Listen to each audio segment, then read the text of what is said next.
Morning, everybody. I'd like to call the May 7th, 2024 Ottawa County Planning and Policy Committee meeting to order.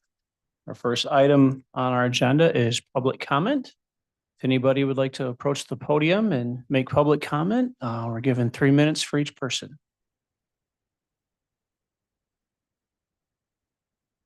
Second call. Okay, we have another opportunity at the end of the agenda today as well. First action item is the approval of the agenda. Is there a motion? So move. Second. All right. Motion and support for approval of the agenda. All those in favor say aye. Aye. Aye. Opposed? Okay. Consent resolution. First item is the approval of the minutes from April 2nd, 2024. Is there a motion to approve the consent resolution? So moved. Support. All right, we have motion and support. Any comments? Okay, hearing none. All those in favor say aye. Aye. Any opposed? Motion passes. All right, looks like we have Kurt with us. The first item for action, an Itima Explorer Trail Team Pink Trail Easement. Suggested motion, approve and forward to the Board of Commissioners, acquisition of an easement from Team Pink Corporation for the purpose of constructing, operating, and maintaining a portion of the Bass River segment of the Itima Explorers Trail at a cost of $10,000. So move. Second. Okay. We have a motion and a support, and we have Kurt. Are there questions?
Questions for Roger? So Kurt, last week I tried taking the trail across 231. I took the North Bank Trail and then the trail across the river and then got as far as Connor's Bayou, and it doesn't go much further than that. When is that going to be? When do you see that being completed? Of course, then you get the bridge construction as well, so you can't really go across the bridge there.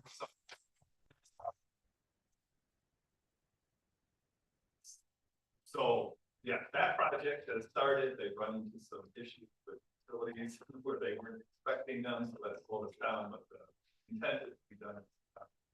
Okay. All right.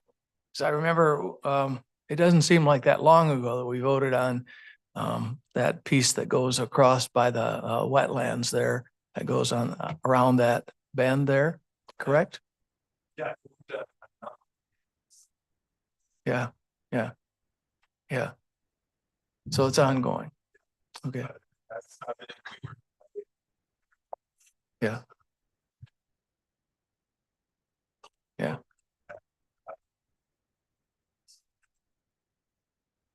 Good. You're not the only person. Pretty big from someone. Yeah. What's up? Or Can't get any further.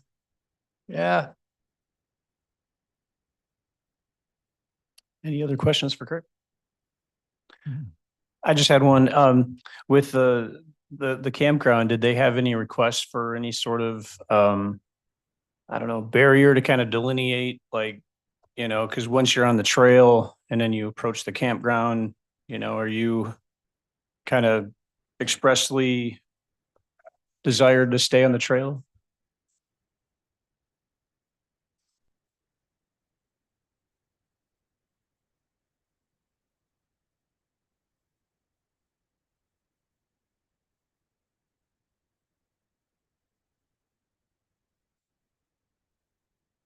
Okay.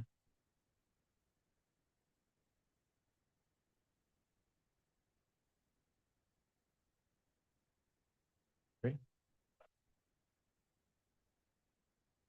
Okay, great. So we have a motion and a second. Let's go to a roll call vote on this one. Mr. Moss, Yes. Mrs. Rhodey. Yes. Mrs. Medema, Yes. Mr. Bergman, Yes. Mr. Belknap, Yes, motion passes. thank you. Thank you, Kurt. Okay, next item, we have a committee report. We have, item one is groundwater activity update. Our Director of Strategic Impact is with us this morning, Paul Sachs. Good morning, Paul. Appreciate you, kind of giving a briefing on activities. I imagine we'll be seeing things in the near future about groundwater in Ottawa County, and it's probably an appropriate time to get a briefing.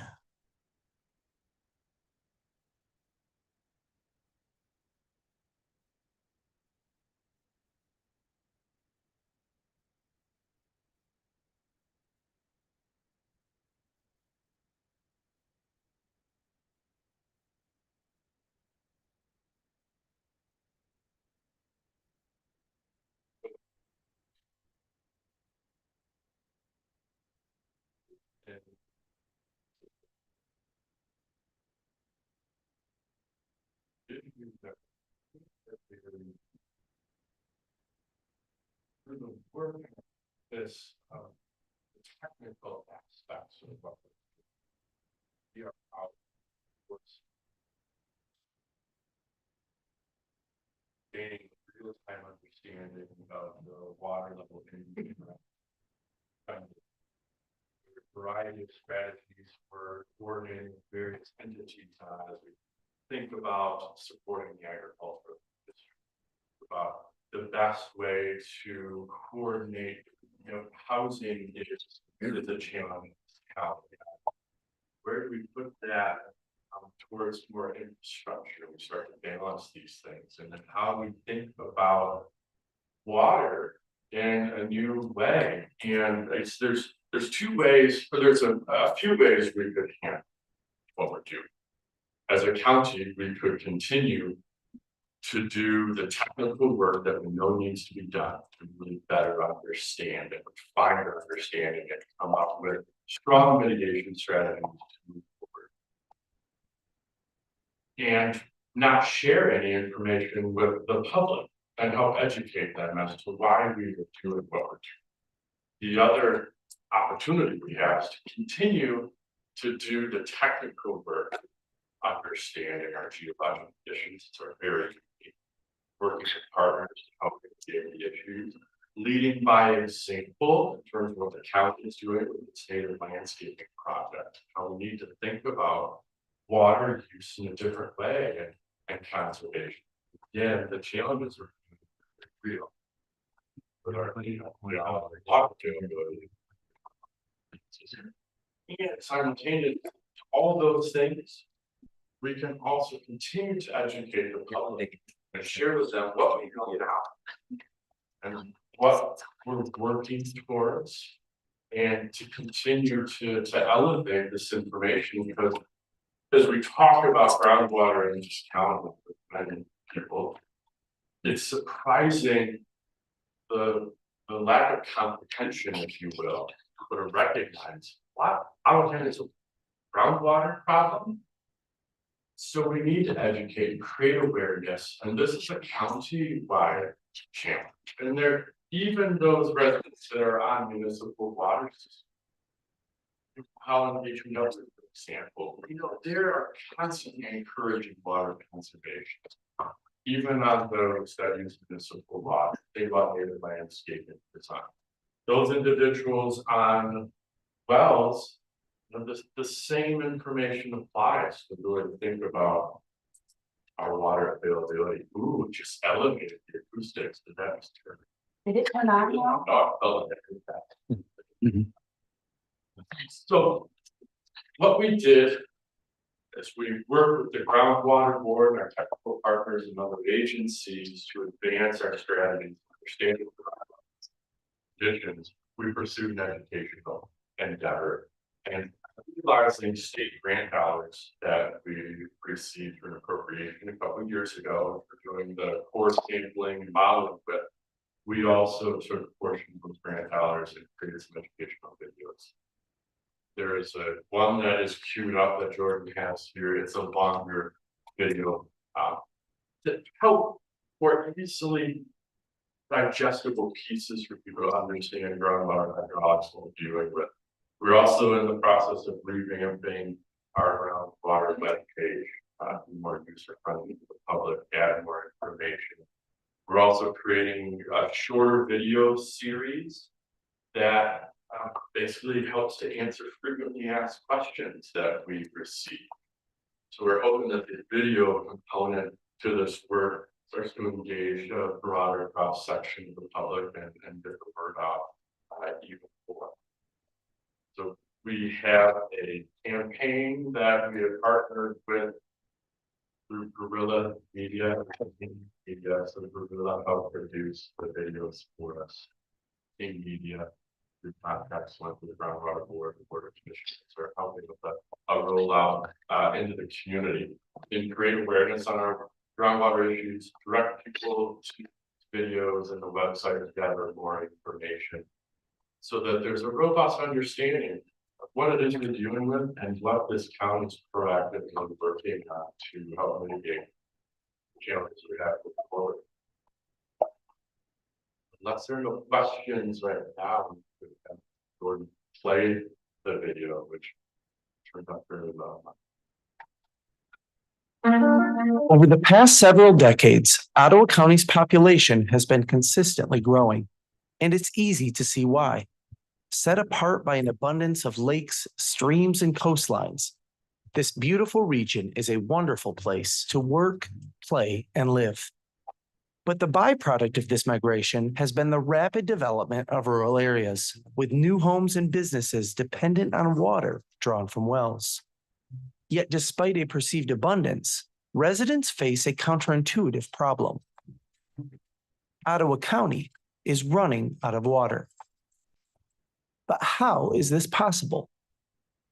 Residents of Ottawa County get their water one of two ways: through a municipal system, which uses water from Lake Michigan, or from private wells, which draw water from underground aquifers. Due to the vast rural area, well water systems make up a large portion of the county. Many of these wells rely on a shallow underground aquifer called the glacial aquifer, which is easily accessible and refills itself naturally as part of the water cycle. However, in some areas, this aquifer is too shallow to draw from safely, so wells must be drilled deeper through a thick layer of clay to access the Marshall Aquifer, a bedrock formation which is restricted from refilling. As demand continues to rise, the Marshall Aquifer is being depleted at an accelerating rate.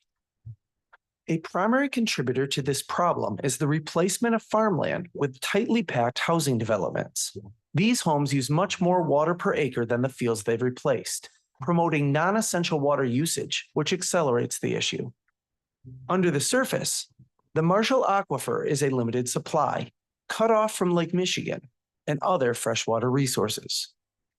As water levels continue to decline, many residents have already felt the impact of wells running dry and needing to be drilled deeper. Wells near the bottom of the aquifer have drawn up higher levels of mineral content found in sediment, causing residents to report tap water with unusual taste and smell. This water poses potential health risks, corrodes plumbing, and when used as irrigation, can damage crops. All of this evidence indicates that the Marshall Aquifer is running out of usable water. But if we work together, there is still a chance to stabilize this crucial resource. As a county, we're working to ensure that residents have sustainable access to clean water. By educating the public through outreach campaigns and partnerships, integrating stakeholders through collaborative conservation efforts, mitigating risk by studying our geology and monitoring water levels, and coordinating our vision for future land use. But to be successful, we need your help. Ensuring reliable access to clean water affects all of us, and maintaining this privilege will take behavioral change. Together, we can protect our water resources. Because no matter where you live in Ottawa County, we all rely on sustainable water.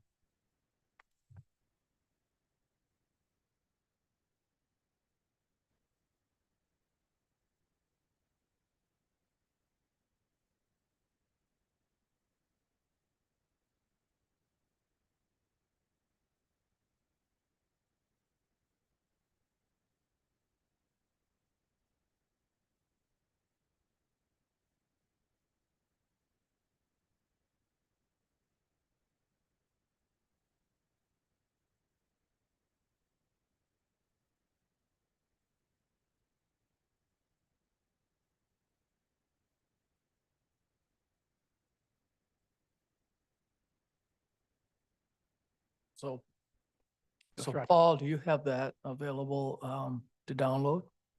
That Yes, video? it's live. Okay, so it's available to download. Okay. Commissioner Miedema? I think, Roger, I think there's quite a few videos. I think the ones that were mentioned, I think you mentioned some of the frequently asked questions too. I think I've been able to start watching or at least starting to read more about them in this video. If you go to the My Ottawa website, you're able to find them quite quickly. They were at least I didn't actually click on them, but it showed the headings and it said frequently asked questions and then it had the links.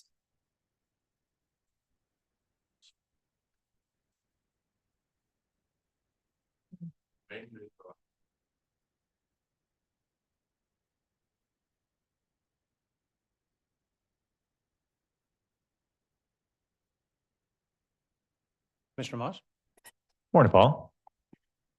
Well, I had a lot of fun this weekend. I read about 300 pages in studies. So there's a 2012 study and the 2018 study. It's very interesting and very helpful if people want to develop an understanding of what you're talking about. And in the past, when we've talked, I've realized I had about that much understanding. After reading the studies, it's a lot. It's very helpful. Those were done by MSU, right? Yeah. So really interesting stuff, learned all about static water levels, things like that. So I have a couple questions. So I know I'd love to hear more about the core sample drilling and kind of what that looks like, but also I'm wondering if you're drilling monitoring wells.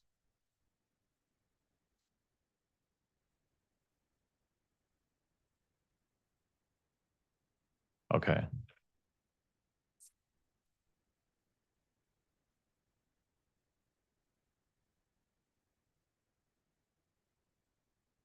Right. Yep.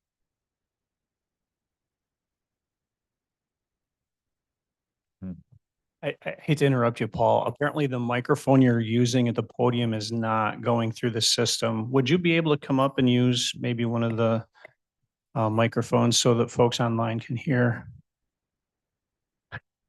Sorry to do that to you.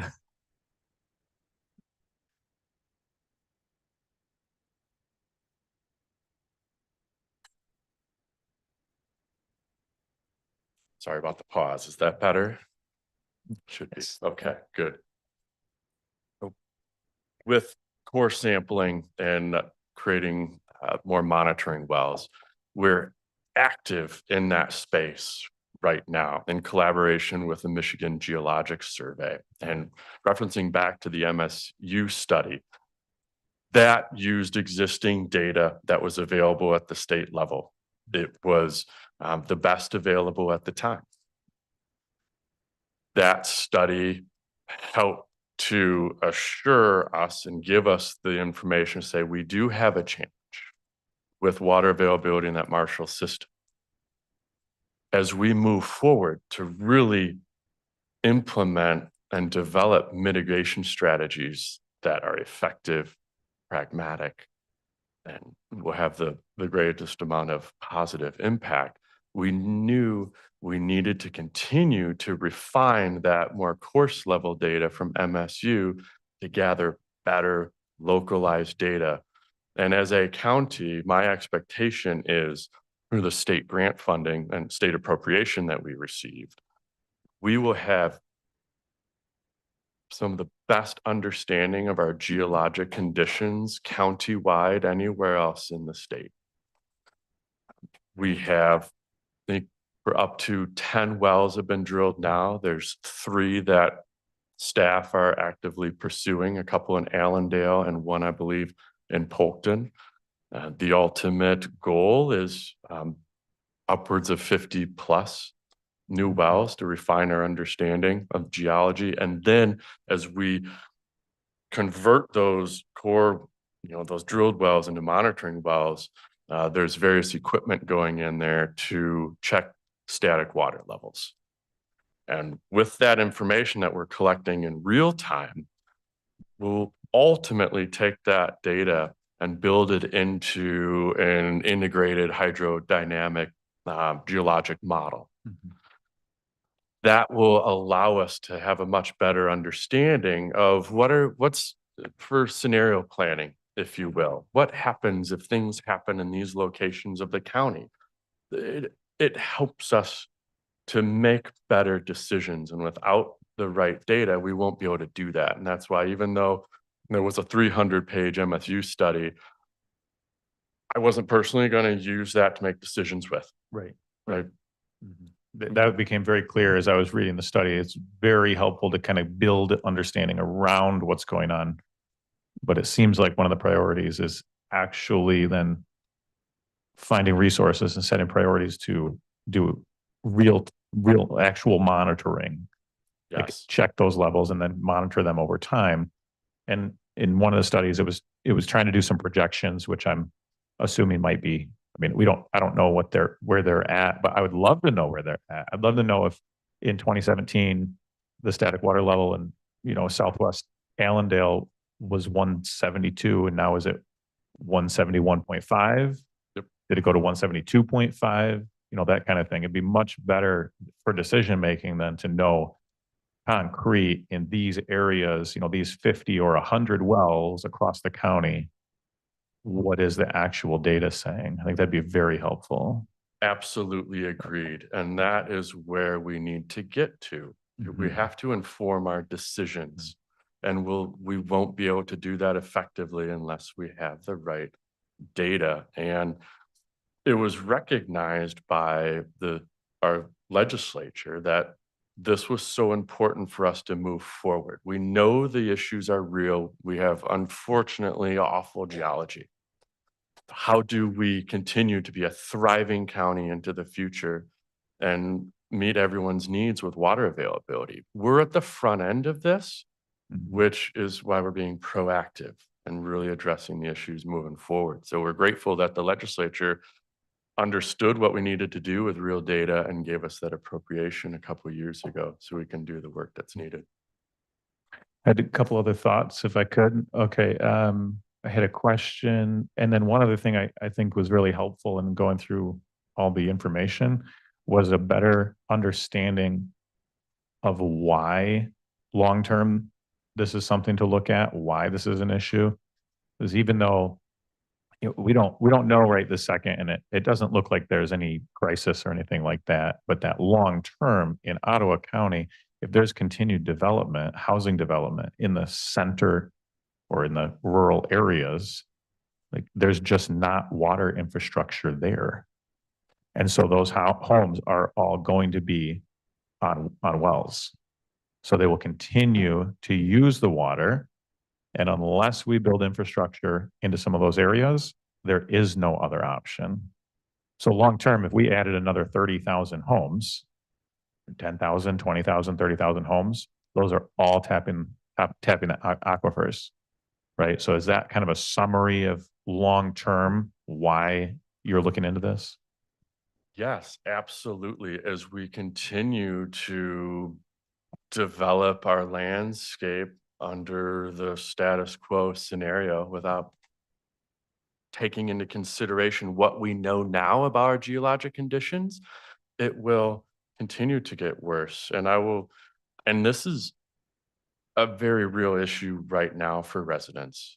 They're just this year alone, many residents in Zealand Township in particular that are utilizing the Marshall for their potable drinking water had run out of water. And figuring out you can lower their wells, but as the video explained, as you lower the wells to get water, then you're getting upwelling of the sodium chloride material.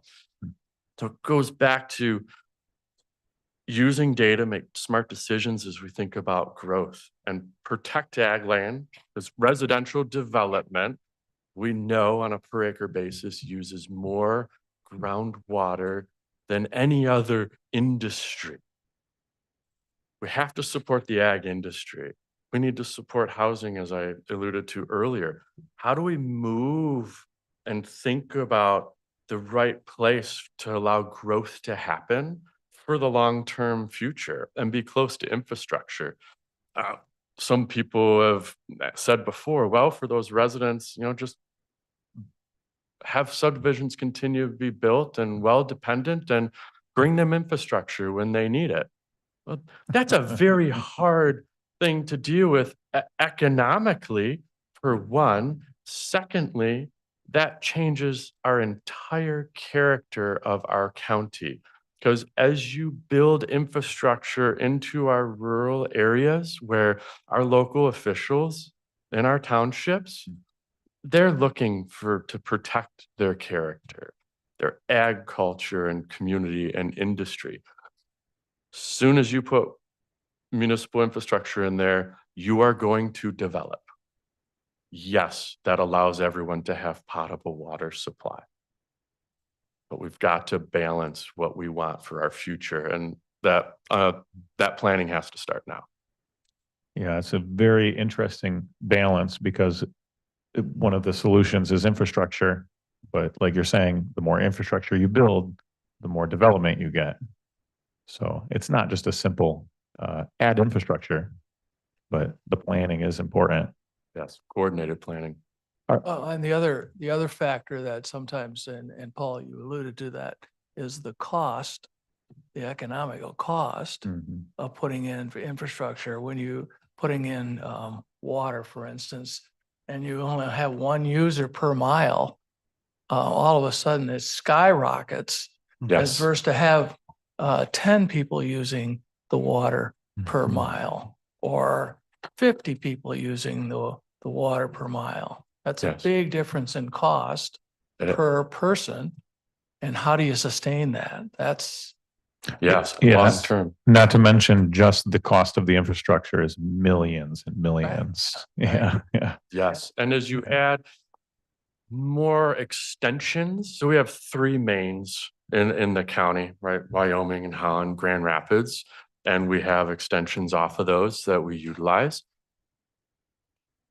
If we don't get in front of this and continue to plan, those main transmission lines only have so much capacity as well. So inevitably, we're going to have to probably get some more connections off there. But you're still limited on capacity. So you've got to be smart on your planning and development to make that work. And water conservation and that's why it's important to everyone. That's why our municipal water systems folks talk about native plantings and being thoughtful about your water consumption. it's what's important for all of us moving forward to think about it.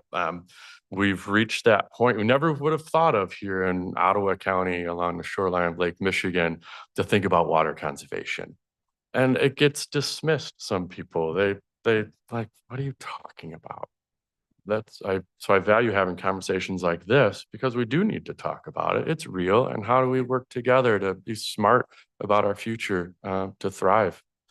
Paul, the Marshall is much larger than Ottawa County. Is that correct? So Yes. really, our neighboring counties really could be also in the same situation. Is that true? And so are they doing the work that we're doing in Ottawa County?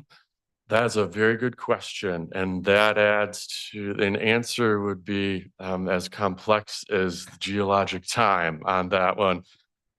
So the Marshall sandstone, it does sit like a ring around the perimeter of the state of Michigan. So we're right on top of it, right on the west end of the state. It's about 100 feet deep for us, considering the clay lens and the glacial layer.